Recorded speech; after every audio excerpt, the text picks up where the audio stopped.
What is going on, everybody? Welcome to Words from My Face. On tonight's show, we have the Chewbacca Chainsaw of the Week Award. We have Tony Gwynn, Salute to a Legend. We have FIFA World Cup and an NBA season wrap-up. Get ready.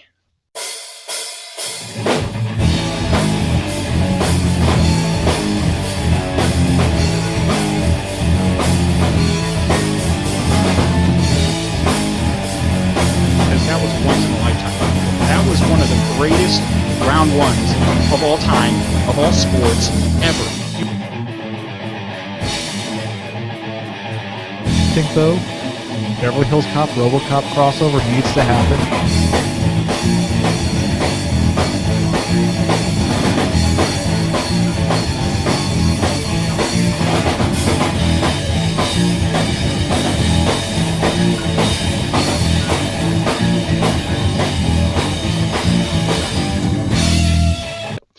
What is going on, everybody? Welcome to Words from My Face. My name is Brian. With me, as always, producer extraordinaire Brendan. Yo. And we are the one and only home of the Chewbacca Chainsaws. I don't know what it is about the Chewbacca and then the chainsaw right after it that is just so gratifying. I think all our listeners feel the same, don't you? I do. I mean, if you don't feel the same, you could leave us a comment down below, or at Words from My Face. I wouldn't recommend leaving that comment because Chewbacca might take offense to it and might find you. I wouldn't want that to happen. I'm not liable. Comment. Don't worry about it. We'll get it on tape. It'll be great. But you can always hit us up at Words from My Face on Twitter, Words from My Face at gmail.com, Words from My Face at Google+, and comments down below. Those are things that you can do, and we'll read them and get back to you. We do that sometimes. Just every now and then. Actually, all the time. We get back to everybody who comments. Except for that one guy. And you know who you are. He's not around anymore, unfortunately. He left a comment about Chewbacca. Like I said, it's not always the best thing to do. But this is Thursday night. We do have a lot of sports going on. I mean, the world is captured in the World Cup right now. A lot of surprising things happening there. NBA season just ended last week. I'll give you a little bit of that. Tony Gwynn, again, salute to a legend. But let's start it off with the Chewbacca Chainsaw of the Week Award.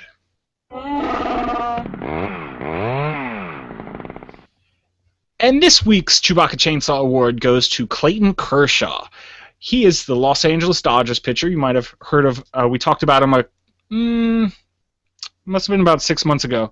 So you probably didn't hear that conversation since we've only been doing the show for 2 months. But he this year signed what was the richest contract by a pitcher in MLB history. And you know what? He's making it pay off. Just last night, he pitched a no-hitter. And this close to pitching a perfect game. And if you don't know what the difference between a no-hitter and a perfect game is, a no-hitter just means that nobody got a hit off of you. So you might have walked somebody might have reached base on an error, a throwing error, but nobody got a hit off you. A perfect game is where nobody at all makes it on base. Unfortunately, Clayton Kershaw only had the no-hitter because one of his players had a throwing error. So really not his fault.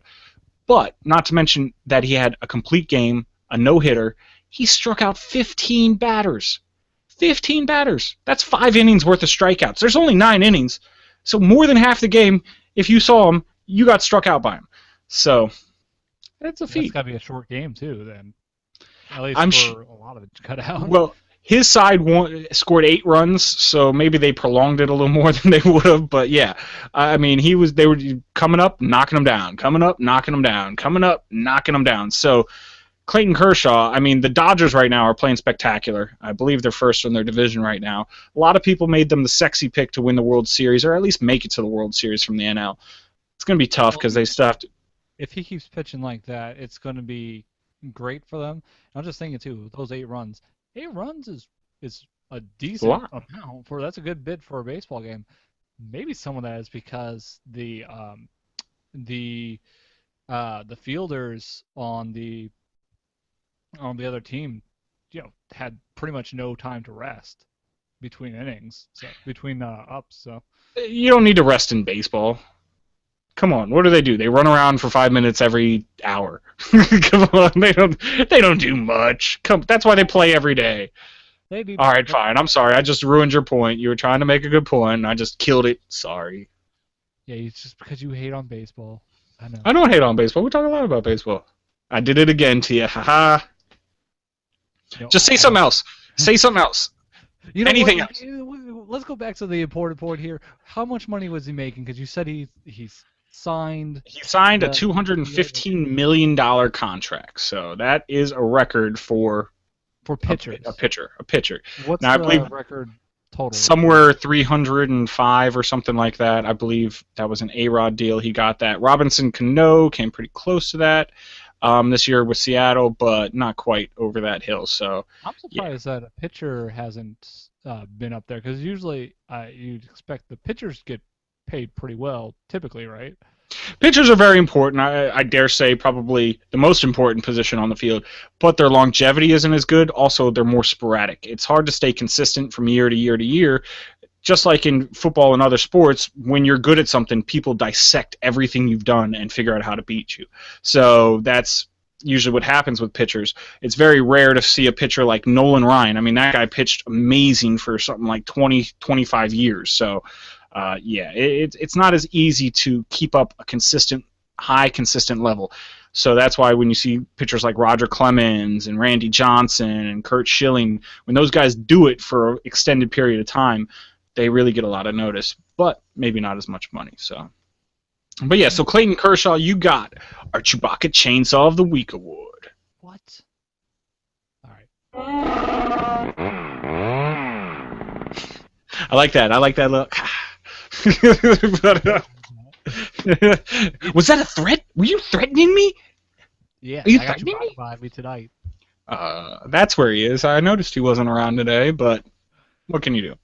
But yeah, so talking about baseball, let's roll it into another baseball topic, and that is we lost a legend recently, folks. Tony Gwynn. Now, if you don't know who Tony Gwynn was, he actually was arguably the greatest hitter of all time. Arguably. I'm not going to give him the greatest hitter of all time, but certainly you can argue it. This guy played his entire career for one team. He actually played college for the same place. He played in San Diego State, then played for over 20 years in San Diego, or maybe exactly 20 years in San Diego. And the special thing about this is San Diego is never good. Never good. I mean, they have sucked. I want to say they might have had like 4 or 5 winning records his entire 20 years there. But yet this guy was he was just so much part of the community that he would take deals for less money than he could get from other teams just to stay in San Diego on a losing squad. I mean, this guy, I'll go over the stats in a second, but I think the best thing about Tony Gwynn was what he did for the San Diego community. He was the most involved athlete almost ever in San Diego history, maybe in like entire sports in all. This guy ran charities. He went to the San Diego hitting academy to help just teach kids just for free. After he was done and retired from San Diego Padres, he just went back to coach at San Diego State, coached the likes of Steven Strasburg while he was there. I mean, this guy just loved the place. And while I was doing my research on Tony Gwynn, I kept coming over story after story after story of I'll just give you one of the stories. There was a guy who grew up in the San Diego area, was a big baseball fan, was working on his hitting, and was at the San Diego, I believe, batting academy is what they call it. I'm not exactly sure on that.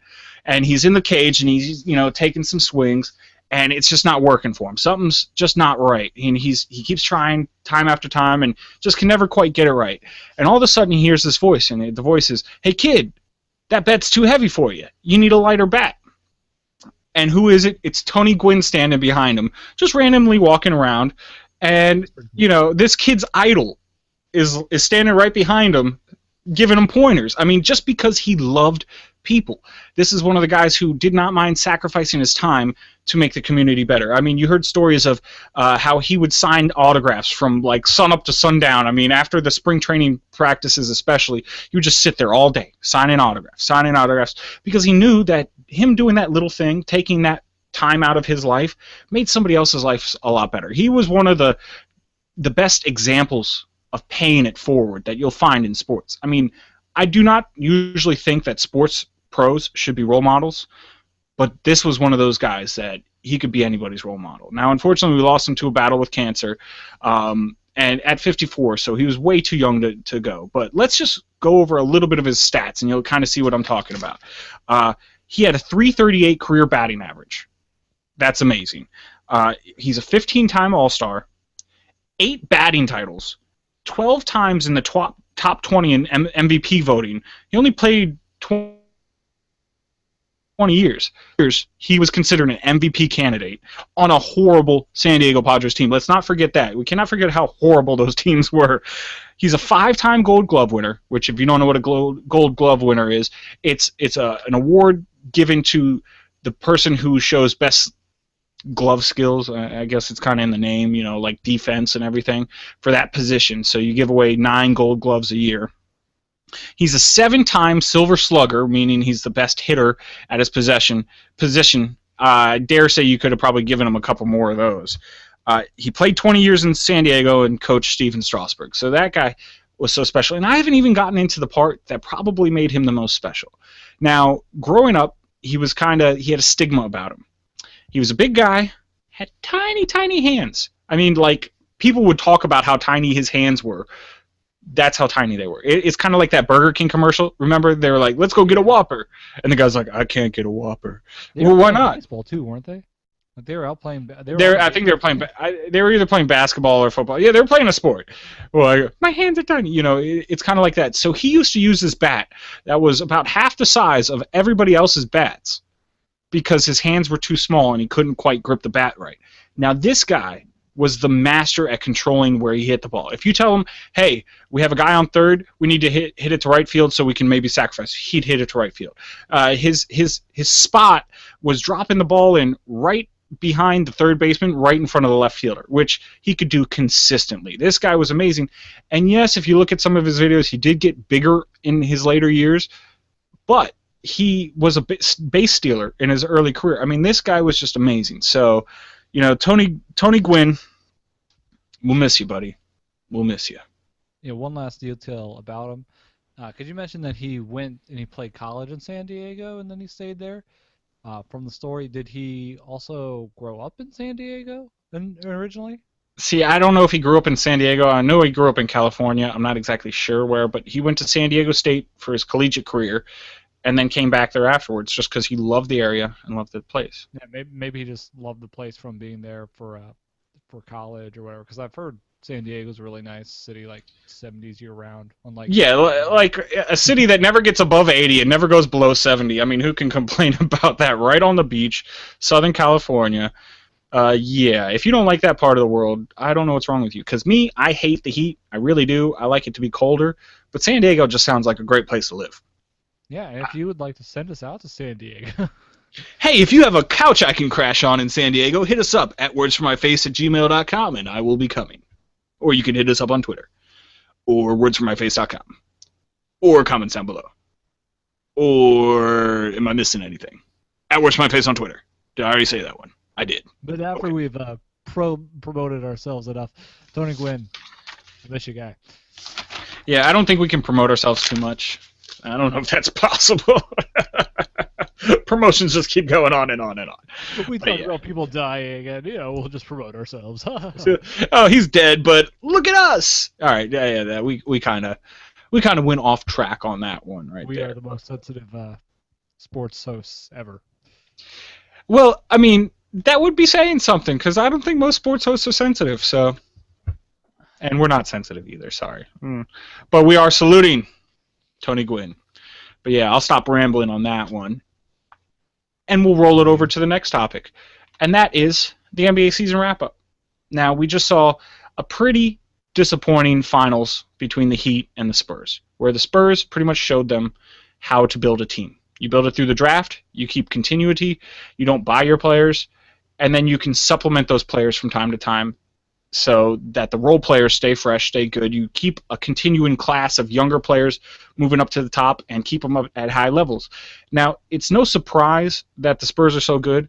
They only have the best player in French history, the best player in Argentinian history. I believe Manu Ginobili is from Argentina. The best player from the Cayman Islands, because I believe, or They're an Barbados. international team. There you Yeah, go. they, and then a lot of great players from the United States. So, I mean, these guys have just shown everybody what it is to win a team. And one thing I gotta say is Heat.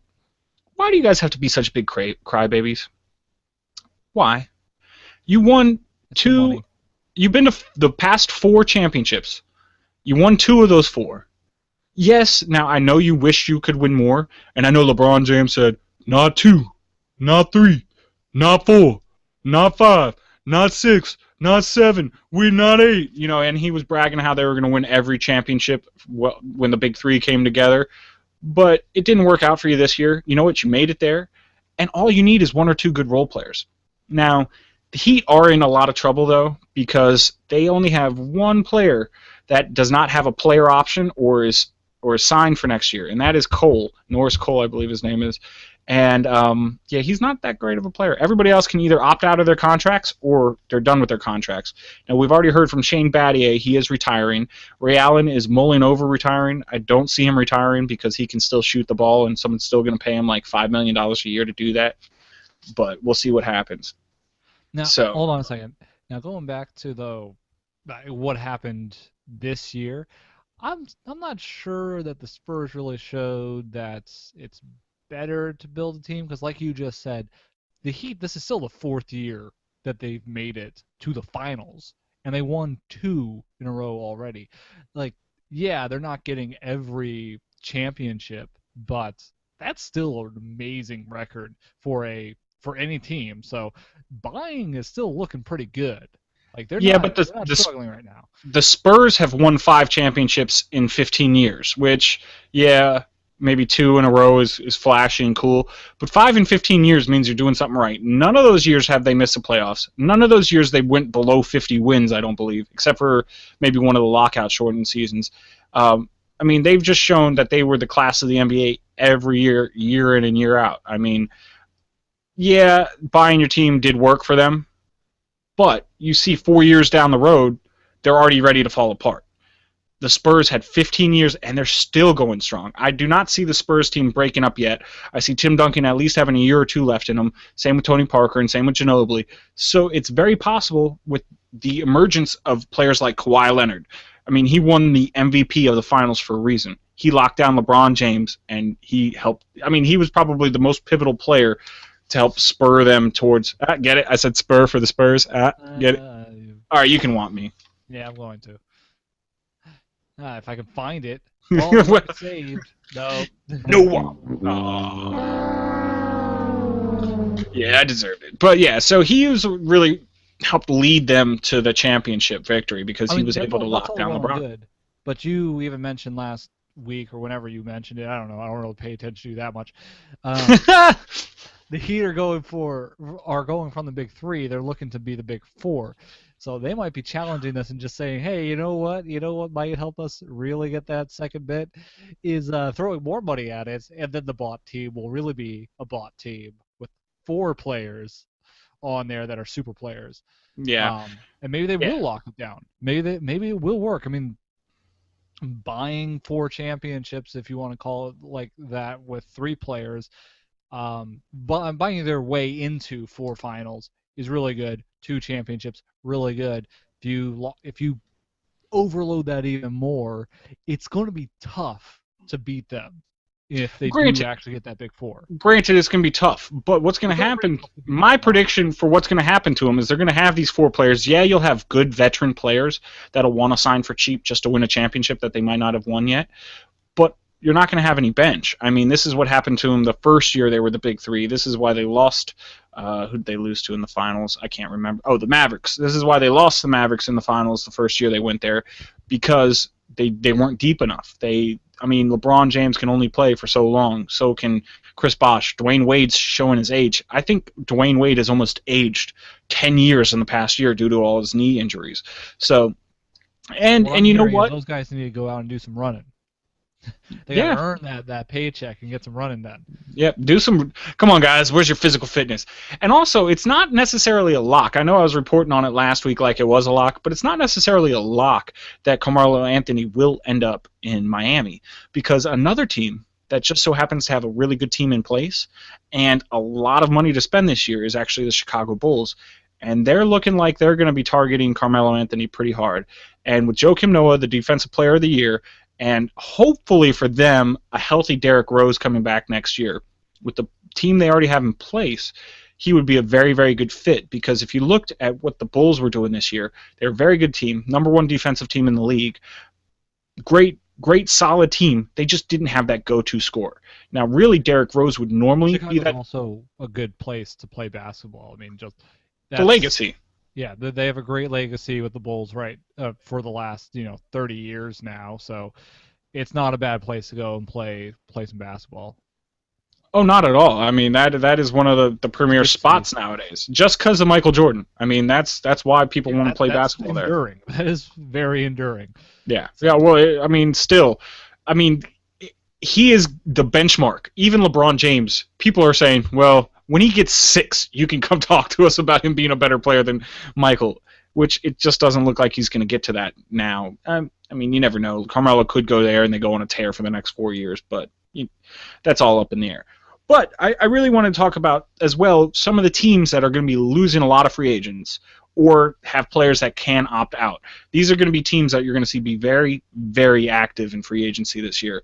Starting off with the Heat, because like I said, they have one player locked up from last year. Everybody else can either contract is up or they have a player option.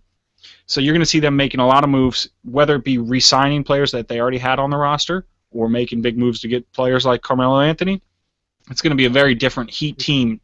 It does sound like those big three are content to stay there because they think that that's going to help them get those championships. I mean, that's why they all came together to begin with. Those players wanted to play on one team together, so I don't think they're going to so easily give it up. Especially, like, even if they lost the finals this year, they still made it there this year. They still have a pretty good record behind them with this setup. Oh, I think that's they're going to try and stay where they are. But yeah, so you have the Heat. They have a lot of work to do. You also have the Wizards. I'm a huge fan of the Wizards, but they have a couple really key signings. Trevor Ariza and Marcin Gortat are the two most pivotal ones because those two guys arguably are the reason that they made it to the playoffs this year than last year. Now, Trevor Ariza was on the roster last year, but he did not play quite at the level he's played this year. Gortat was not on the roster last year like he was this year. You can point to him doing all the garbage stuff, getting the rebounds, some of the blocks, really battling defensively inside. He's a very pivotal player for them to re-sign. So look at them doing a lot of work. The New York Knicks, they might not have anybody on their roster next year. Even with Phil Jackson becoming the team president, everybody seems to be running away from New York, which used to be the premier destination for basketball players. So I think they have at least 6 or 7 players that need to either be re-signed or contracts are going up this year. So we'll see about that. And the Lakers, now after the disastrous season that was last year, yeah, they got rebuilding to do. But this is how the Lakers rebuild. Hey, Dwight Howard, come play. Hey, Carmelo Anthony, come play here. They get all the biggest players. For some reason, everybody wants to play in L.A. I guess because, there's movie stars and bright lights and it's nice weather, too. They're a big basketball town too, and they have a good legacy as well, a more recent great legacy. Yeah. For championships and everything. So.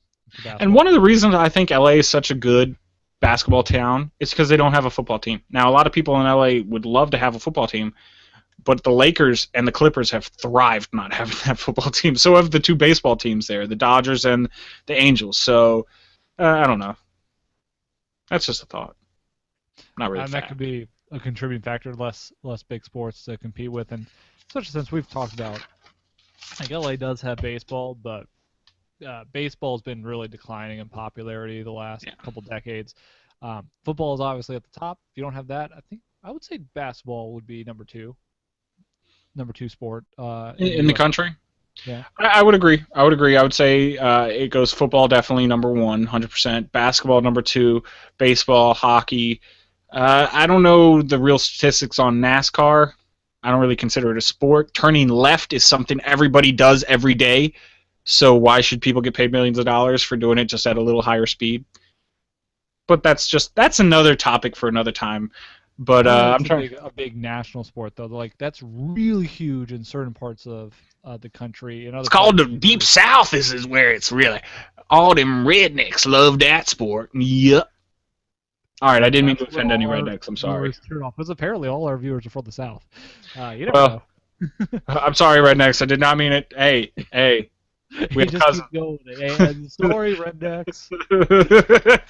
Rednecks, stop taking offense to these comments, rednecks. We might need to start the words from my face, rednecks.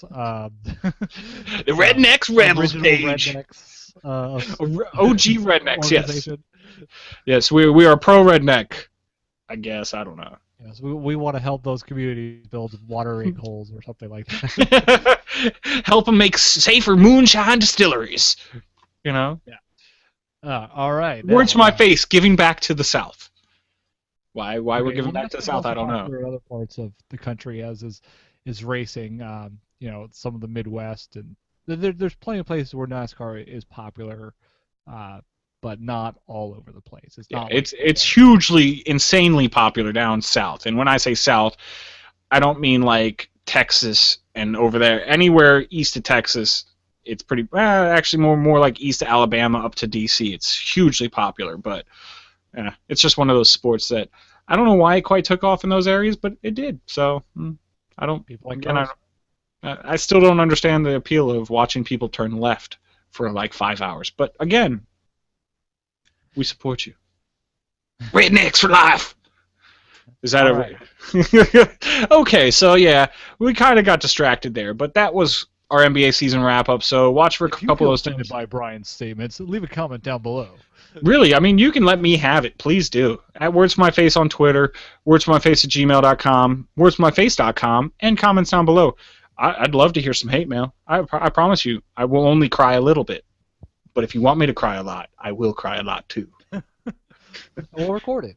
I have a webcam. We record something every now and then. It'll just be Brian is ugly. Wait for the mail. I wasn't really crying there. I was just showing people an example. You say that you weren't really crying, but I know.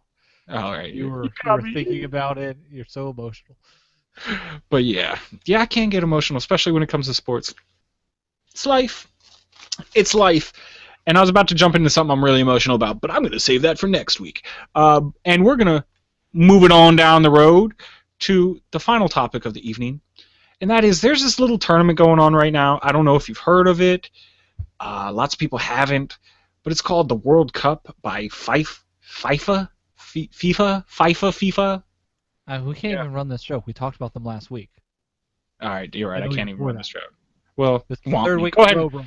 Go ahead and want me. Go ahead and want me. Yeah, I would. You need to get faster on those womps. No, it's because you don't even get a womp. You just get a this thing. There you go. All right, that works too. I get booed, but yeah. So the World Cup's going on, people. All right, you don't have to boo me that many times. It does hurt my feelings. Oh, an applause! Now I'm happy again! Yay! But yeah. So World Cup's going on. Now, World Cup starts off with something called group play. Now, I haven't explained this in any of the videos so far. I just kind of assume people know it, but I'll give you a basic rundown. And what happens in group play is you have groups A through H, however many that is. You can do the math for me. So what they do is they have 4 teams in each group. Each team plays the other teams once, and whoever has the most points advances to the knockout rounds, the quarterfinals, semifinals, so on.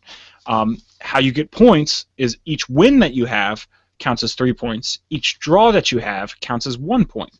Now in soccer, the reason why America does not love it that much is ties are commonplace. A lot of people tie, especially when you're on a neutral field. It happens a lot. Goalies can have a great game or a bad game, and it doesn't matter what the players do in front of you if your goalie's just amazing. So a lot of teams, even if you draw twice, if you get 1 win, you get 5 points, you're almost automatically going to advance. So I'm just going to break down group by group what's going on. Some people have already won and advanced because we've had 2 games for some groups, 1 game for the other ones. But I'll just kind of give you who I think is going to advance or who already is advancing. So let's start with Group A. Now this is the group that features the home country, Brazil, and Mexico. Those are the two teams that are really the class of this group. Those are the teams that are already good. I bet you are going to go through. Like Mexico already won, so did Brazil, and Mexico and Brazil tied yesterday. So it was a 0-0 tie, not too interesting, but if you're a soccer fan, you loved it. So those are the two teams I believe are going out of Group A. Then Group B, this one was a pretty big shocker because you had Spain in there, coming in ranked #1 in the world. After 2 games, they're done.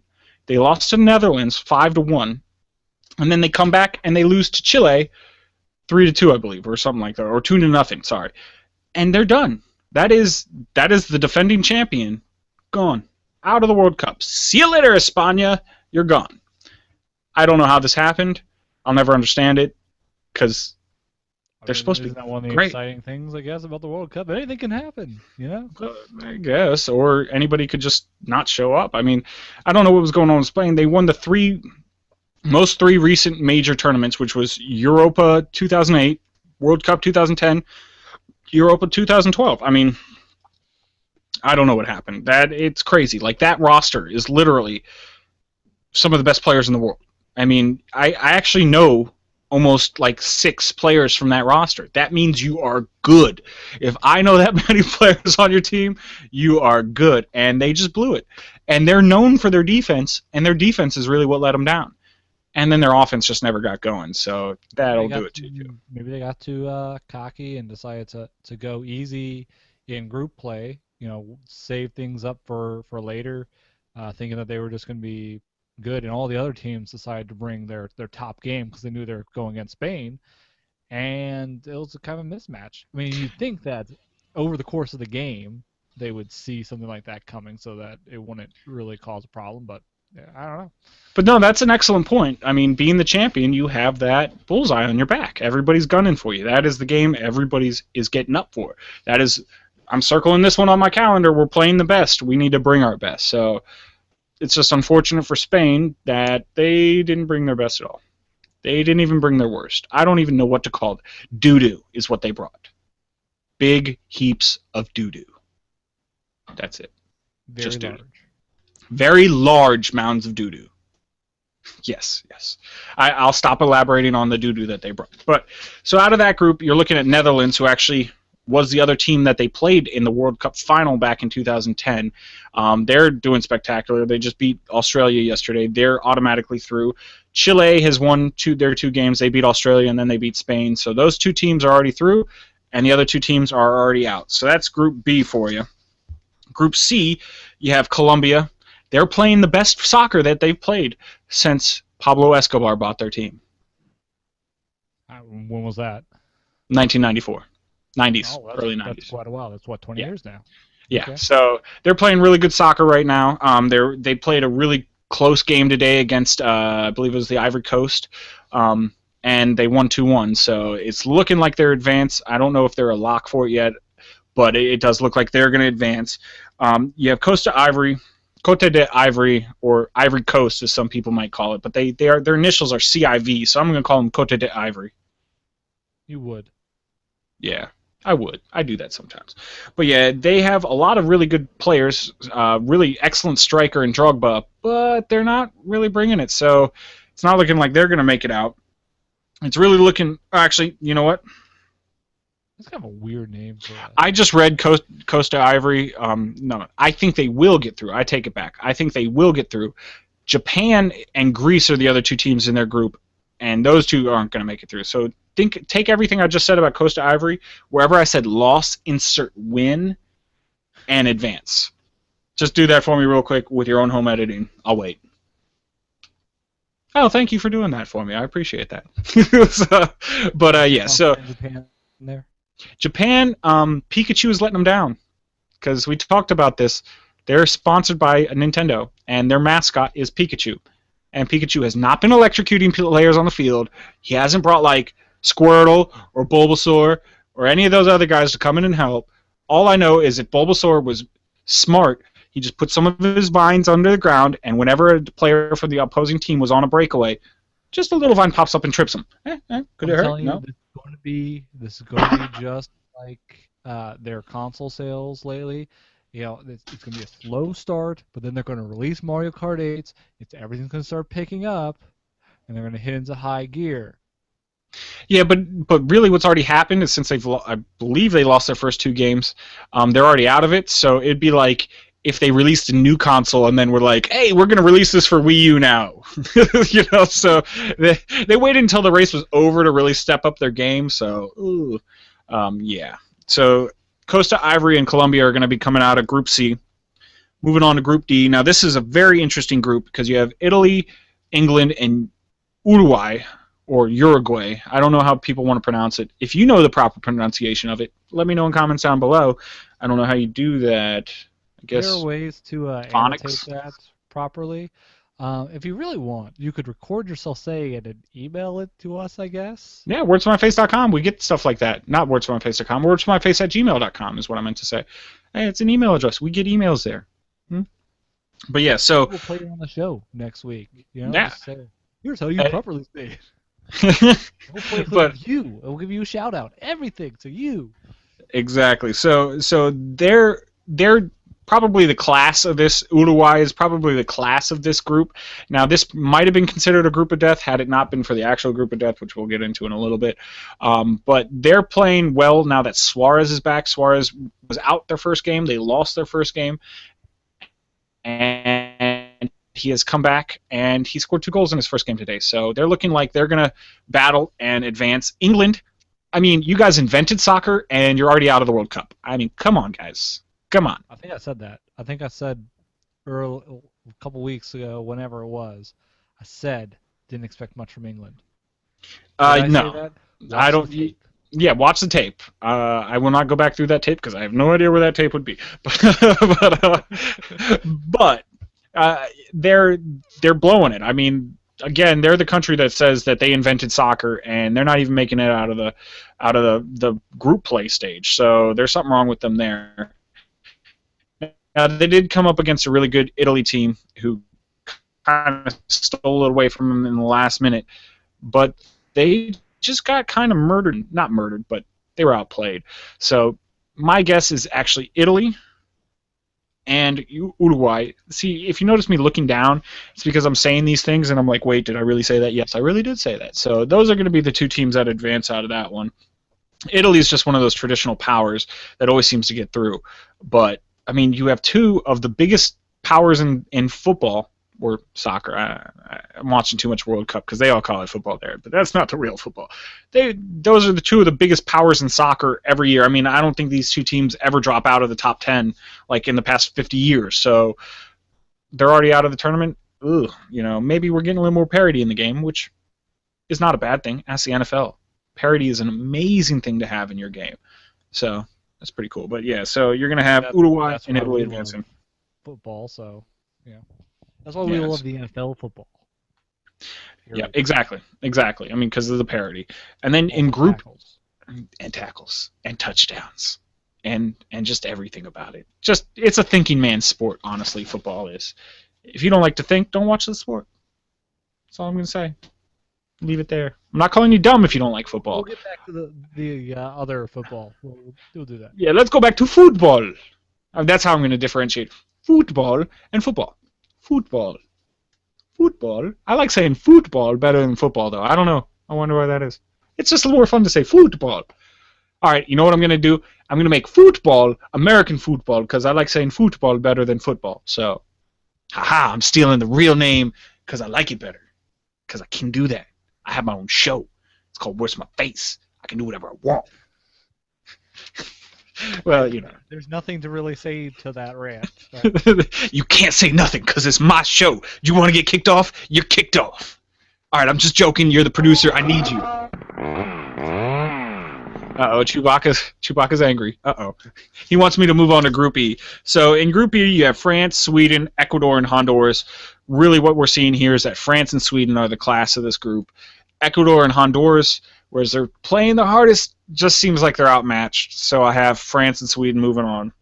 Then in Group F, you have Iran, Argentina, Nigeria, and BIH, and BIH is Bosnia and Herzegovina, I believe it is.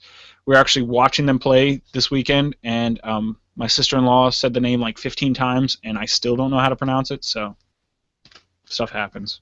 B. What is B? Oh, BIH. B. You are now B. I like that. That is, I'm going to do it in the announcer voice. Introducing B. I wonder if they'd like to come out to that. I don't know. If you're from Bosnia and Herzegovina, let me know in comments. If you're from B, let me know if you don't like me calling you B. Comments down below. Head us up. But yeah, it's looking like Messi, the best player in the world, is going to lead Argentina past those guys. Now, Iran, this is the first time in the World Cup for a really long time, so I don't know what they're going to be able to do.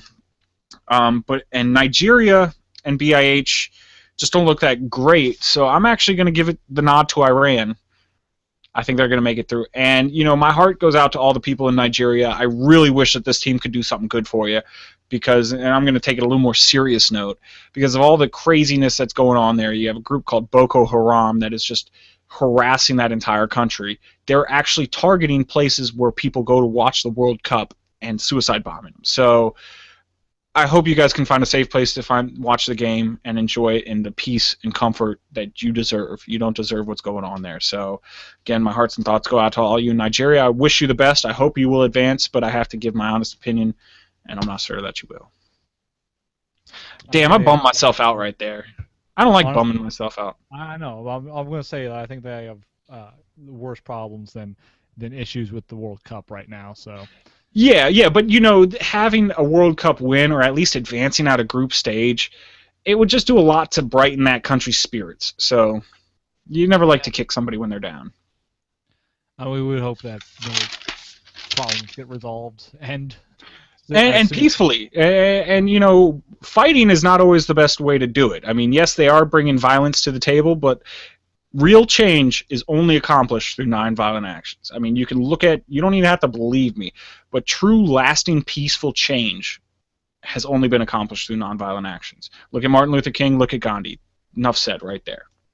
I could list a few more too, in fact, but like I said, yeah, you have to change people's minds so that they don't want to continue it, because no matter, you can try to eliminate everyone, but someone else is going to come up. Very likely, or everyone's going to be dead. So. Violence begets violence, peace begets peace. I believe I pronounced that. Is it begots or begets? I'm just going to go with what I said. So, yeah. So let's take it a little bit back more into the sports. I just thought that was something that needed to be said right there. I don't know. That's just me. I don't think anybody in Nigeria is watching us, but if you are, hit us up. Let us know something in comments down below. Let us know that you found a safe place, that you're watching the game and you're enjoying it, and if it is livening your spirits, or if it's just not enough of a distraction from all the craziness going on in your country. So, again, hearts and prayers go out to you guys over there. But let's move it on to Group G, and this is where America is! Yay! And I want everybody, after this video, to go check out the American Outlaws. This is the soccer fans. The Americans are calling themselves. You just got to throw on a red, blue, white, or blue a bandana, and you're part of them. And they have this really, really, really cool chant. Check it out. It's on YouTube. It's awesome. Now, America, I would not. You saw my World Cup preview. I was talking about how the coach didn't even think they were going to, make it out of group play. They got lucky. They were outplayed by Ghana for about 89 minutes. But for 1 minute, literally, the first 30 seconds, and somewhere like 30 seconds in like the 80th minute, somewhere in there, they were the better team, and they beat Ghana. No idea how. Now, they're playing Portugal this week. I know how. I know exactly how. You see, they scored more points, but they got that ball through the goal, past the goalie, into the net. That was really the key to their game plan. Like, when they did that twice, as opposed to Ghana only doing it once, like, that sealed it in for them. That's what put it over the top. I can't believe I missed that one, but yeah, I think you're right. but yeah, so they won, and now USA is going to play Portugal this Sunday. Now, Portugal just came off of one of the most embarrassing defeats I think has happened in World Cup history, because, as I mentioned before, this is the group of death, because you have Germany number 2 coming in, and Portugal number 4, and number 4 Portugal got beat 4-0 against Germany. That's like losing 35-0 in football. I mean, it shouldn't happen, especially not on this stage. So they got crushed, and probably the stupidest play I've seen in soccer ever happened, and that was when Pepe, the great defender, world-class defender for Portugal, decided he was going to take offense to somebody flopping on him. And now flops are just part of the game now. Unfortunately, it's just a huge part of international soccer, especially. But he walks over to the guy who's still on the ground and proceeds to headbutt him. And so he got a red card, and he's suspended for the next game. So that's huge for America. Now they did lose. What do you think he was going to accomplish from that? Like, I guess he thought he might actually injure the guy. Like, if the guy act like it, might as well give him a real injury. And apparently, this isn't the first time he's done something like that. When he feels that people are flopping, he usually goes over there and does something nasty to them. So, yeah, I don't know what he thought was going to happen. But you look at Portugal. And it was funny. I watched it, and a couple times when the score was still, around 2-0 or something, so not totally out of reach, you see Portugal advancing, and they have a good break going on, and then for some reason it just feels like they stop their momentum, and they wait. And what they're doing is it seems like they're waiting for Cristiano Ronaldo to get there. He might have been out of position, might have been doing something else somewhere else. But whenever they get close to the box, they feel that they have to go through Ronaldo. And that has just been paralyzing that team. Every single attack just seems to stop dead because either Ronaldo's not ready for it or he's just, it's forcing the situation. So you're seeing that team kind of disintegrate in front of our eyes. Now, they've only played one game so far this World Cup, so it's probably too early for me to say that. But if the U.S. comes out with a draw, it's almost assured that they're gonna move past this group. And let's talk about the class of this group, which is Germany. Beating Portugal 4-0, and I mean, you just look at them from top to bottom, they do not have a weak spot. Every position is solid. If you were going to play FIFA the soccer game, they would be like 87 for every defense, midfield, and attacker. So I mean, they're solid. They're really solid. I actually think they're going to win the whole World Cup. So we'll see about that. Right now? What do you mean? Who's ranked number one? Spain, who got kicked out. Yeah, and they're already out. So hey, really by default, Germany's number one now. Yeah, they're the favored. So and let's move it on to the last group, and that is the Group H. And really, they have Korea in this group, Russia, and really, Belgium is the class of the group. Belgium's going to take it off. I don't know who else. I actually didn't even pick anybody else to win out of that group. I just picked Belgium. And in my notes it says, make fun of Russia. So the best thing I can come up with, honestly, I thought this was kind of a good decision from Russia that I heard recently. Apparently they banned emo. That would be cool. I mean, and they banned freedom of speech, and even though they say they didn't, and they banned Ukraine from actually having its own country. Get rid of emo. No emo in our all these negatives, but yet you got rid of emo. We're gonna throw those all to a plus. So hey, good job, Putin. Yeah, I mean, the reasoning was actually kind of stupid, but whatever. I guess it made sense to them. They thought that it would cut down on risk of suicide or something. All right, well, whatever. I mean, the music's crap anyway, so. Trust us, you're doing a good thing. Bring in RX Bandits into your country. Now, if you have never heard the RX Bandits, greatest band you've never heard of. Trust me, go ahead and look them up on YouTube or something. Just amazing band. And Thrice. I want to throw those two out. Those are my two favorite bands. And I'm just giving them plugs because I like them so much. That's how I roll. But we've gone on extra long again. I don't think we can ever. We're trying to do half-hour shows, and they always end up as 50-minute shows. Oh, sorry, but right now we have to talk about the World Cup and the NBA Finals. So two major tournaments wrapping. Well, one's wrapping up, one's just starting. What are we gonna do? What are we gonna do? How could you do it in less than time? You couldn't. We have to do it in this much time. It's exactly what we have to do. Throw in other stuff. It's true. We gave you Chewbacca Chainsaw Award. We gave you the legend in Tony Gwynn. And, that's going to wrap it up for tonight, though. So, my name is... Wait, I should say this first. Tell us what you think about some of these stories, because we actually... I mean, a lot of YouTube channels say, oh, let us know what you think, and then they just ignore you. We actually really do care, because we're still in the building phase of this channel, so any input and all input would be lovely. Again, if you'd like to hate on me, please feel free. Just make it creative. Comments down below. I'll read them and cry to myself. If you don't make it creative, we'll still read it. We'll just secretly laugh at you. Exactly. So, at Words For My Face on Twitter, wordsformyface@gmail.com, wordsformyface.com, and comments down below are great ways to get a hold of us. But as always, I am Brian. With me, as always, producer extraordinaire Brendan. You. And we are going to headbang our way out. As always. As always. If he had the song ready. Wait, I have the song ready. What are we Tuesday night special coming at you. Tuesday night.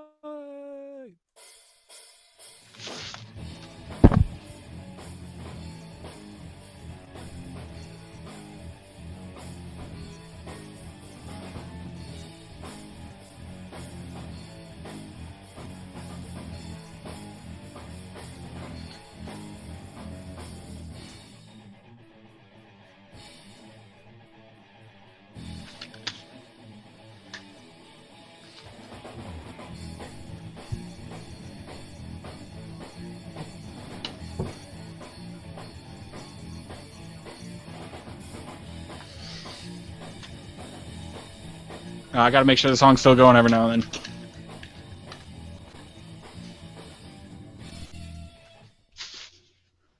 Oh, and we're headbanging past the song, so that might have been a little awkward at the end. Well, peace out, everybody.